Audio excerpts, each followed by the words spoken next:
verdad es que estuvimos barajando a ver de qué hablábamos y le dimos prioridad a esta intervención también por estar cerca de casa, por ser una intervención como más común y yo creo que muy real, muy del día a día y con problemas como muy normales, ¿no? Esto ya está protectado, vale. ¿Vas pasando tú? Oh. Sí, sí. Ya está. Bueno, vamos a ver, estamos hablando nosotros, pero aquí podría haber mucha gente, digamos, efectivamente aquí hemos trabajado con Salvador Tomás, que debe estar por ahí por la sala. ¿No está? Aquí está. Ah, vale, gracias. Salvador Tomás, en la dirección de ejecución, hemos trabajado con varios arqueólogos, hemos trabajado con empresas constructoras, con restauradores, es decir, aquí estamos simplemente reflejando esa voz, pero digamos que hemos sido muchos los que hemos trabajado aquí. Bien, a ver, no es un proyecto de investigación, pero si no se entiende que llevamos muchos años investigando sobre la arquitectura de tierra, con varios proyectos de investigación, tampoco se entendería un poco quizá esa mínima intervención, ¿no? Estos son los primeros proyectos que tuvimos de investigación sobre la arquitectura de tierra en Europa, se llamaban Terra Incógnita, pasamos a otro proyecto que se llamaba la Terra Europa, sobre todos los países de la Unión Europea. Bueno, no voy a hablar de esto, simplemente deciros un poco el contexto. Este es muy importante, si quieres, para lo que vamos a ver ahora, que es el proyecto Restapia, que era investigar cómo se había restaurado la tapia en los últimos 30 o 40 años, cuáles eran los resultados y qué es lo que podíamos aprender de esas intervenciones. Siempre está muy bien ver lo que uno ha hecho para luego intentar evitar los errores, ¿no? Después vino otro proyecto sobre la rehabilitación de la arquitectura de tierra y actualmente estamos en este proyecto, más sobre la arquitectura de tierra en futuro y del tema de trazas de carbono, etcétera. Y lo que sí que es importante, todos estos proyectos nos han dado una base de datos pues muy extensa de la península ibérica, porque siempre ha estado retratada Portugal ahí, en los cuales tenemos muchísimos edificios, cómo se han intervenido, cuáles han sido los problemas, cuáles han sido las patologías, pues a ver, tipificar un poco las patologías no solo de la arquitectura de tapia, también de la arquitectura de adobe y otras técnicas, y claro, todo eso es una especie de base en la cual pues hemos podido trabajar. De hecho, gracias a estos proyectos, en concreto a Restapia, arrancó esta intervención que vamos a contar. Bueno, esto es de Restapia, digamos, intervenciones diversas en el tiempo, en el entorno más inmediato o en el entorno más lejano, y cómo habían funcionado, cuáles han realmente, a lo mejor era máxima intervención y máximo resultado, o mínima intervención, máximo resultado. Bueno, todo esto nos ha venido muy bien, ¿no? Y luego también durante todos estos años también hemos estado restaurando algunos de estos edificios, con lo cual también nosotros hemos ido ganando experiencia de cómo intervenir en unos edificios, en otros siempre de tierra, que siempre es un material frágil y siempre se resiente mucho cuando uno interviene, a lo mejor inapropiadamente. Bien, vamos a entrar en lo que es la Vila Bella. La Vila Bella es un municipio que está en Castellón. Aquí veis ahí un cerro, que es el Cerro de San Sebastián, que está al norte, donde efectivamente aparece un castillo, se ve desde la autopista, cuando uno lo ve, pues ve como cuatro restos un poco que sobresalen, da pena porque parece que no existe el castillo, parece que existe como, en el fondo el castillo, como en muchos de estos casos, existe y detrás de esas crestas que aparecen por allí, también porque se han ido soterrando con el tiempo, hay un verdadero castillo que está pendiente de recuperación, ¿no? Bueno, aquí tienen los datos un poco de las dimensiones del castillo, más o menos 1,5 hectáreas, pero aún si uno coge todo el cerro es mucho más. Bueno, esto es lo que hay o lo que había hasta hace unos años, tampoco ha cambiado mucho, porque aquí estamos en mínimo presupuesto y mínima intervención también. Bueno, hay partes del castillo como este lienzo que da al norte, que es mucho más imponente y de repente pues dices, uff, esto está bien, pero os invito a que miréis la tapia, sabéis que tiene una serie de tongadas, bueno, pues hay 4 tongadas, la primera es un antepecho muy delgadito, la primera, la segunda y la tercera, o sea, 4 líneas desde arriba para abajo, lo único que quedaba era la costra, era una tapia con la costra, quedaba una cosa así en el aire. O sea, que aparentemente se conservaba mucha muralla, pero hacías así vamos, le dabas un chino y plum, se caía todo, ¿no? Y era una pena porque se conservaba un frente muy bonito, y dije, ¿cómo recupero esto, no? Bueno, aquí veis, bueno, de hecho, aquí a la izquierda podéis ver parte de esa muralla como estaba realmente toda lavada por dentro, ¿no? Bueno, aquí este es el inventario de la Generalitat, y se habían hecho una serie de estudios iniciales, sobre todo catas arqueológicas, una primera campaña en 1977 y una segunda campaña en el 2010 por diversos arqueólogos, pues Vicent y Cavaller en el 77, que no hemos llegado a conocer, pero mira, Moraño y García sí que hemos llegado a trabajar con ellos, han sido los arqueólogos y los que hemos trabajado inicialmente en esto, aunque luego se han incorporado otros arqueólogos, digamos, en los cuales hemos estado trabajando. Bien, pues lo que dieron estas catas arqueológicas es que, bueno, había una ocupación del cerro en época prehistórica y que después se había constituido el cerro pues, en una época islámica alto medieval, con lo cual ya empezamos a decir, vaya, y dice, estará arruinado, pero estamos hablando de un castillo, hay pocos castillos que tengan, digamos, esta impronta alto medieval, no, por no ir más en detalle, luego entraremos en detalle, ¿no? Bien, bueno, las catas del 2010 se quedaron un poco abruptas porque fueron prácticamente, se abrieron agujeros y no se continuó ni restaurando, ni consolidando, ni sacando el agua, con lo cual eran piscinas que se metían al pie de los muros, lo cual no es muy bueno para la arquitectura de tierra, entonces había que dar una solución a eso.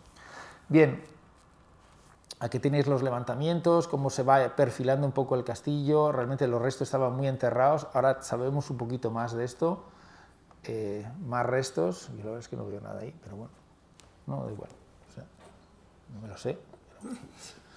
Bien, se hicieron en una segunda campaña, digamos, aparecieron, pues otra vez se confirmaron un poco todos esos restos de prehistóricos, esa ocupación un poco en época íbera y después esa constitución un poco del castillo en época alto medieval islámica. Ahí tenéis un poco la hipótesis cronológica, la ocupación del cerro desde la prehistoria, la ocupación ya más estable en la Edad de Bronce, el poblado íbero, y luego una primera fase de construcción del castillo que por digamos, los restos arqueológicos pues, apuntaban incluso hasta el siglo IX, vamos, estamos hablando de una época ya emiral, ¿no? Segunda fase de construcción del castillo siglo XI-XII, tercera fase de construcción del castillo XIII-XIV y luego ya un abandono desde el siglo XV hasta prácticamente nuestros días. Bien. Bueno, en una primera campaña, digamos, vinculado a este proyecto de investigación de Restapia, pedimos permiso, fue justo Arturo que nos dio paso al municipio y el municipio pues se abrió, entonces hicimos una serie bueno, estos son tal como estaba antes, ¿no? Digamos, cogimos una serie de muestras. Bueno, aquí veis, este frente es muy interesante porque no sé si se puede señalar o no se puede señalar. No. Sí, no. Sí, sí. Ah, vale. ¿Con qué? Se ve allí, pero no lo ves aquí. Bueno, da igual. No, espérate, lo voy a hacer. Vale, voy. Bueno, aquí tenéis el muro de tapia. ¿Se me oye? Sí. Sí. El muro de tapia, ¿vale? Que habéis visto, el que está descargado. Realmente lo que queda de esas 3 hiladas de tapia es este trocito. Lo que quedaba era como 5 centímetros, así como, que me caigo, ¿no? Y bueno, aquí veis otro trozo descarnado. Y estos son torreones que se le añaden posteriormente de mampostería, ¿vale? Que están en mampostería con un relleno de tierra, digamos, dentro de lo que es el torreón. Encima del relleno pues, se colocaba un pastón y, bueno, y aquí se ve pues, estratigráficamente cómo es, efectivamente el torreón se añade posteriormente a esa tapia calicostrada. Bien, bueno, esta es la campaña de catas que se hicieron. Y bueno, aquí veis algunas muestras, era muy al principio, realmente podíamos haber aprovechado en estas tapias, hay una persona que hizo una cronología de las tapias, digamos, la señora Martela, no sé si te acuerdas tú, Arturo, digamos que realmente mirando la tapia ya casi podíamos decir la edad, ¿no? Era una tapia alto medieval, pero bueno, se hizo las muestras, se analizaron los morteros que había en las costras, en el interior. Bien, lo curioso de todo esto es cuando se hicieron todas esta es la torre 7, que es una torre maravillosa, donde veis que la parte inferior tiene como cantos rodados cizallados colocados en espina de pez con hiladas. Es un tipo de aparejo que estaríamos apuntando como un románico, digamos, del Pirineo, una cosa como muy antigua realmente. Bien. Y lo curioso es que cuando hicimos una cata de repente apareció un trocito de ceniza de cal, y ese trocito de ceniza pues pudimos hacer un carbono 14, era una cosa un poquitín por los pelos, pero bueno, ese carbono 14 nos dio una primera datación de 1075-1155 fiable hasta cierto punto, ¿vale? No sabíamos muy bien. Bueno, pero bueno, aquí había también otro problema, porque una cosa era lo que te decía a lo mejor lo que era la torreta, y lo que era el muro detrás volvía a pasar lo mismo. No, el muro probablemente no era del mismo momento que la torreta que se adosaba posteriormente, pero en aquel momento estaba todo tan soterrado que era difícil de interpretar. Bien, luego si acaso lo comentas conforme va saliendo. Bien, ya está. Bueno, tenemos esto de aquí. Posteriormente se hizo un levantamiento métrico y arrancó un primer plan de etapas. Bien, hablándolo justamente con Arturo, que en ese momento estaba de inspector de patrimonio en Castellón, pues fue justamente Arturo quien nos sugirió abordar el tema de esta forma.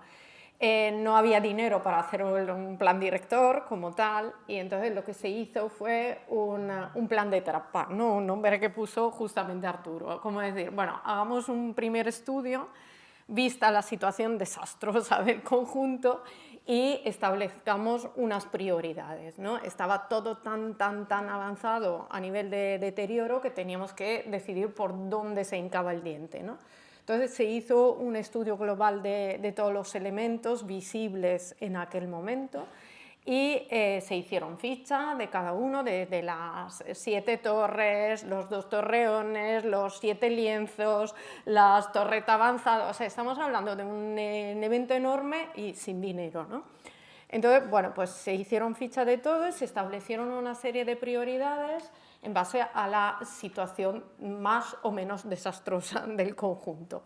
Entonces, bueno, pues la fase 1, que era, o el nivel de urgencia 1, correspondía a 4 elementos, y por allí había necesariamente que empezar a intervenir porque se perdía como día a día, ¿no? Y entre esto estaba pues ese lienzo descarnado que veíamos antes, el palacio, ahora lo veréis, la torre 7 y una serie de otros puntos. Bien, a partir de eso se hizo una primera obra de emergencia el año siguiente, que era ir a tapar agujeros fundamentalmente, porque dice, claro, aquí se nos cae todo. Entonces podemos intervenir en un único elemento, pero mientras tanto estoy perdiendo todo lo otro. Entonces hicimos como una intervención general loquísima, porque era ir de una torreta a otra haciendo pequeñas cosas, pero intentando que nos siguiera cayéndose. Entonces, bueno, pues a través del estudio de cada uno de los puntos dramáticos, llamémoslos, pues fuimos interviniendo o haciendo un proyecto de cada uno, ¿no? Entonces, bueno, empezamos la primera obra de emergencia. Aquí veis pues arquitecto técnico, los arqueólogos y la empresa constructora, que en aquel momento fue Artola. Y bueno, pues empezamos interviniendo en este lienzo, que aparentemente dice, uy, pues sí es el que mejor está. Pero claro, por dentro era esto. Pues allí veis la costra en la parte más baja de la diapositiva, luego todo el muro descarnado donde queda solo la costra exterior, y es tierra sin más, que quiere decir que cada vez que llueve se lleva esa tierra porque le falta encajonarla. Y esta era la situación del muro, que era realmente dramático. Tú dices, bueno, ¿puedo hacer una mínima intervención en esto? Bueno, intentamos hacer lo mínimo necesario para que no siguiera cayéndose, ¿vale? Que eso yo también lo entiendo como mínimo. A veces el mínimo tiene que cambiar según las necesidades que tenemos delante. Entonces, bueno, pues lo que se propuso en este caso fue recuperar la costra, que allí lo veis en la imagen en su sección, con lo cual subir con la costra de cal, con la misma técnica con la que se construyó el muro, con lo cual es un muro calicostrado que tiene dos, digamos, capas de cal en el exterior, las dos costras, y el interior con tierra. Se hizo exactamente de la misma manera, con lo cual, pues aquí veis la obra, se puso el encofrado a una cara y se fue apisonando la tierra, con unos elementos de tirantes de madera, en este caso, que conectaban la costra exterior con la costra interior, porque si no vamos apisonando y se nos va abriendo el muro, ¿vale? Y entonces, bueno, pues conectando las dos partes para que se mantuvieran conectadas, pero siempre, digamos, con la técnica tradicional, o sea, subiendo con la misma técnica. Y con mucho miedo y mucha delicadeza de que no empujando se cayera, porque aquello quedaba esto, ¿no? Porque tampoco lo puedes apuntalar de fuera, que habéis visto que era un enorme murallón, o sea que tampoco se podía apuntalar. Todo eso con poquísimo dinero siempre, ¿eh? Que tampoco me sé los presupuestos, pero o sea, a lo mejor estamos hablando de 40, 60.000, o sea, cosas realmente pequeñitas. Bueno, decidimos llegar hasta el nivel del paso de ronda, que era hasta donde por fuera no hubiésemos visto nunca que se recrecía el muro. ¿Vale? Por fuera dejamos el paso de ronda como estaba, entonces la reconstrucción se ve por dentro, pero no se ve por fuera. Es decir, que nosotros seguimos viendo el muro de fuera exactamente como lo veíamos antes. Todo esto siempre con la misma técnica, donde había tapia calicostrada sin más es tapia calicostrada, donde había tapia careada con ladrillo se ha hecho con tapia careada de ladrillo. Y aquí en esa imagen de la derecha veis que hay una zona de tapia calicostrada y una de careada con ladrillo. Es porque la original era así, ¿vale? Y aquí veis ya el resultado final. Hemos dejado que se vea la parte reconstruida para que se pueda distinguir de la parte que existía, pero bueno, ahora por lo menos el muro está encajonado, cerrado. Es muy importante cerrar la parte de arriba, que se cerró también con cal en toda la parte de la parte de arriba. Bueno, esto ya lo hablaremos, ese es el antes y el después, y lo veremos después. Otro punto dramático, el testero, ¿vale? Donde también había que cerrar, porque es otra vez tierra que se iba lavando. Y aquí era un punto delicadísimo, el que os enseñaba Fernando, donde se veía como los dos muros se habían adosado el segundo muro al primero, y no queríamos perder eso, pero no podíamos dejar de cerrarlo. Entonces, bueno, pues subimos con un paramento de mampuestos con la misma técnica de la parte de la torreta, subiendo sobre el muro existente, pero llegando hasta el muro calicostrado, no pasamos de allí. Y por el otro lado cerramos con la misma técnica, porque el muro calicostrado se había quedado embutido entre dos muros de mampuestos, entonces cerramos con los mampuestos, pero manteniéndonos al borde del muro calicostrado, o sea, de forma que seguimos viendo la costra vertical que nos marca las dos fases. Bueno, todo eso es un poco complejo para contarlo rápidamente, pero para que tengáis un poquito una idea. Y luego, bueno, pues otras intervenciones en otras torres. Esta, por ejemplo, no hicimos prácticamente nada, solo fue limpiarlas, quitarle la vegetación, llegar con la excavación hasta el pavimento original de la torre, y lo único que hicimos para que la gente pudiera entrar en la torre, porque era accesible, pues es subir un murete que veis en la foto central de abajo, con los mismos mampuestos, la misma técnica constructiva, siempre marcando un poco la diferencia, pero para hacer el antepecho, para que la gente cuando llegue allí no esté en el vacío. Bueno, más cosas, costras, teníamos que ir cerrando trozos. Esto, por ejemplo, eran zonas de costra de ese murallón que se habían caído, con lo cual toda la tierra se iba lavando para abajo, volviendo a subir la costra con la misma técnica, rellenando por atrás con tierra y con cal. Lo mismo hicimos en el palacio, que veis que esto tenía pues unos boquetes enormes en la parte de abajo, en la base. Entonces también pues cerramos con mampuestos, rellenamos detrás. O sea, es un poco siempre la misma idea, ¿no? Con la misma técnica, dejando...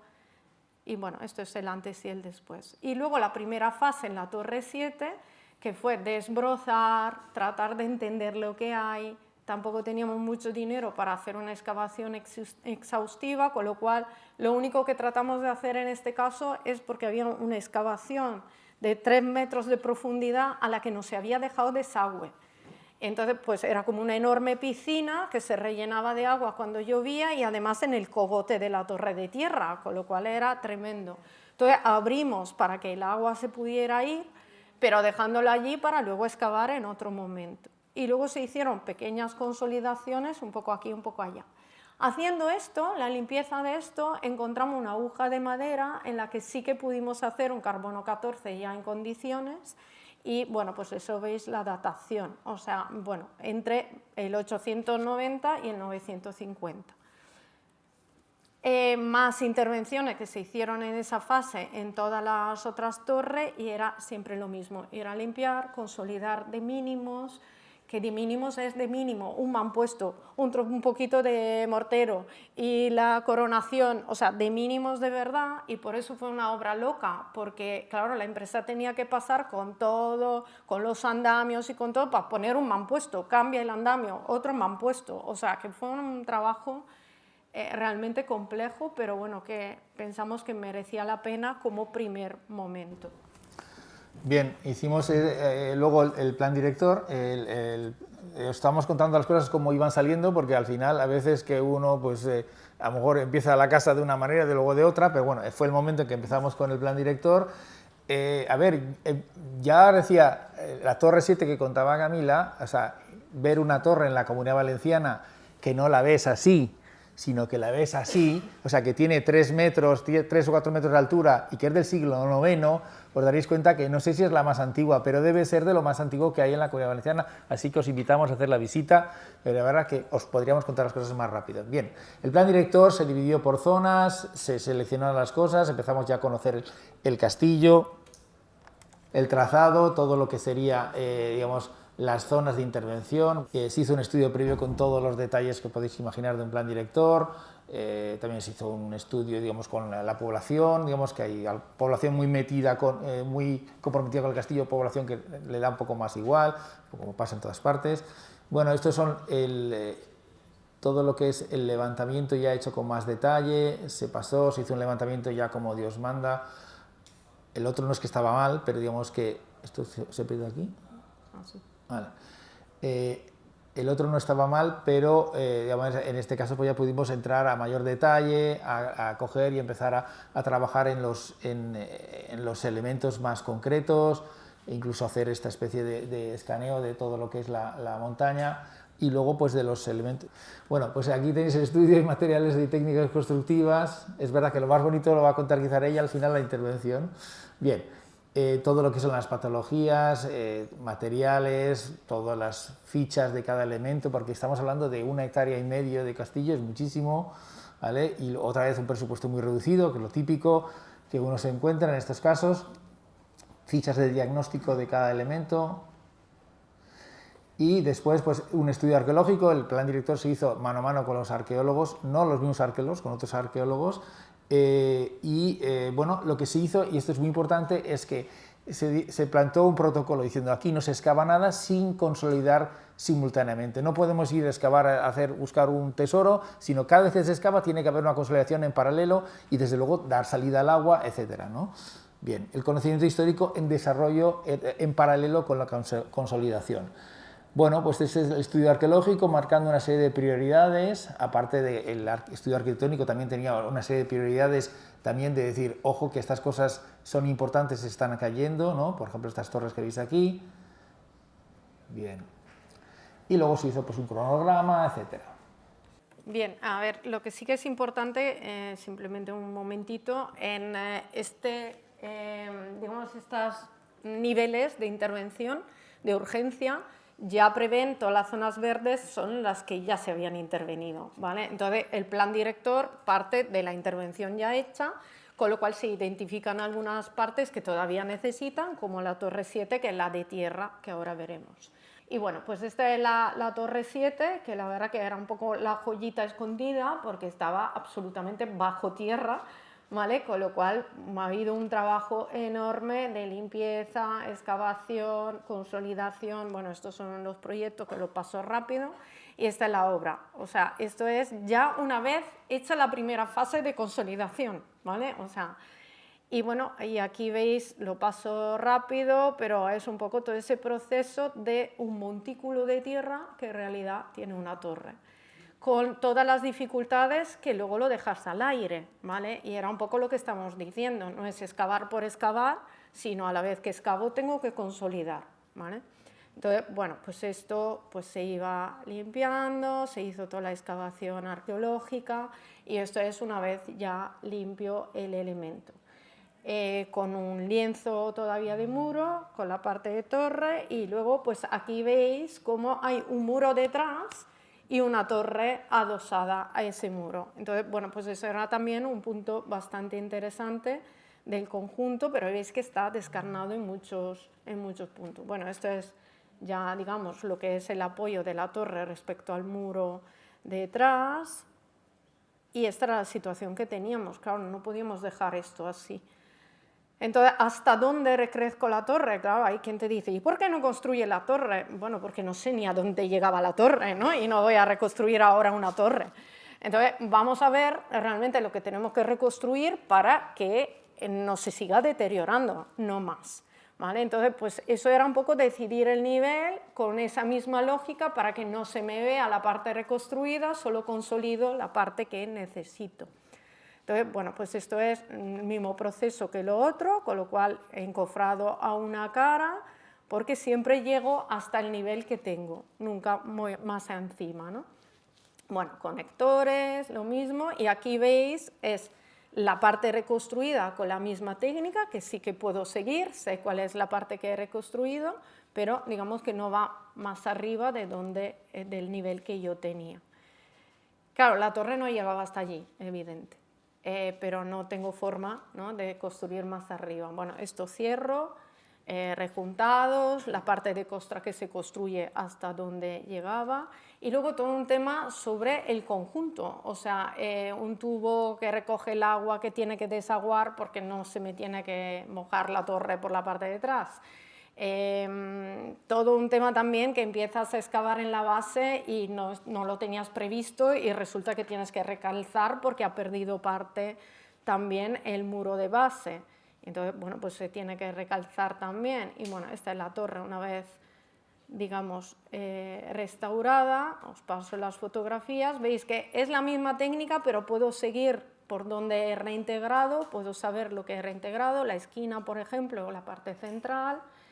Y bueno, y luego ya rapidísimamente pues trabajamos también en el muro de antes, porque resulta que el día que acabamos el muro nos hicieron unas pintadas en la obra anterior. Y entonces, bueno, pues en esta obra pusimos también la limpieza de esos grafitis y no hay mal que por bien no venga, ya que la restauradora, limpiando los grafitis, descubrió que había pues unas metrallas de la guerra civil. Entonces, bueno, pues dice, bien, pues resulta que una pintada te lleva a descubrir una cosa más. Bueno, tomémoslo todo siempre en positivo, ¿no? Bueno, era muy duro porque era el paredón donde fusilaban allí, o sea, pero que allí habían fusilado pues a la mitad del pueblo o sea, estaban allí. O sea, entonces, claro, era un momento, te sobrecogía cuando estabas allí, ¿no?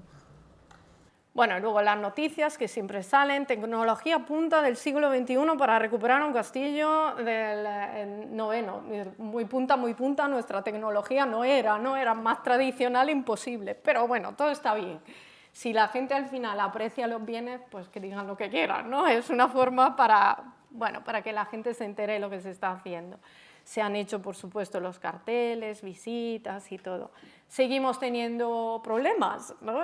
Un castillo infinito de problemas infinitos, y de hecho se hicieron los proyectos de otras partes, como esto del Torreón Sureste, que está descalzado en la parte de base del muro, o este aljibe, cuya bóveda está abierta y todos tenemos miedo que alguien la pueda pisar porque se va abajo la bóveda, pero con alguien.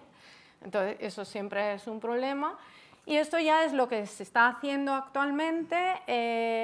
La verdad que se está haciendo una parte de excavación importante, en la parte, no lo estamos haciendo nosotros en este caso, en la última. En este caso, pues la verdad que la excavación la está siguiendo el arqueólogo con el que nosotros hicimos la última fase de obra. Y bueno, pues en estas cosas siempre es complicado. Yo entiendo que la excavación arqueológica es obra también. Hay que hacer la excavación y la consolidación a la vez, no hacer toda la excavación y luego dejarlo. Y para mí eso es importante. De momento, bueno, pues ya veremos. Están excavando, espero que también a la vez lo consoliden o que decidan seguir consolidando y ya está.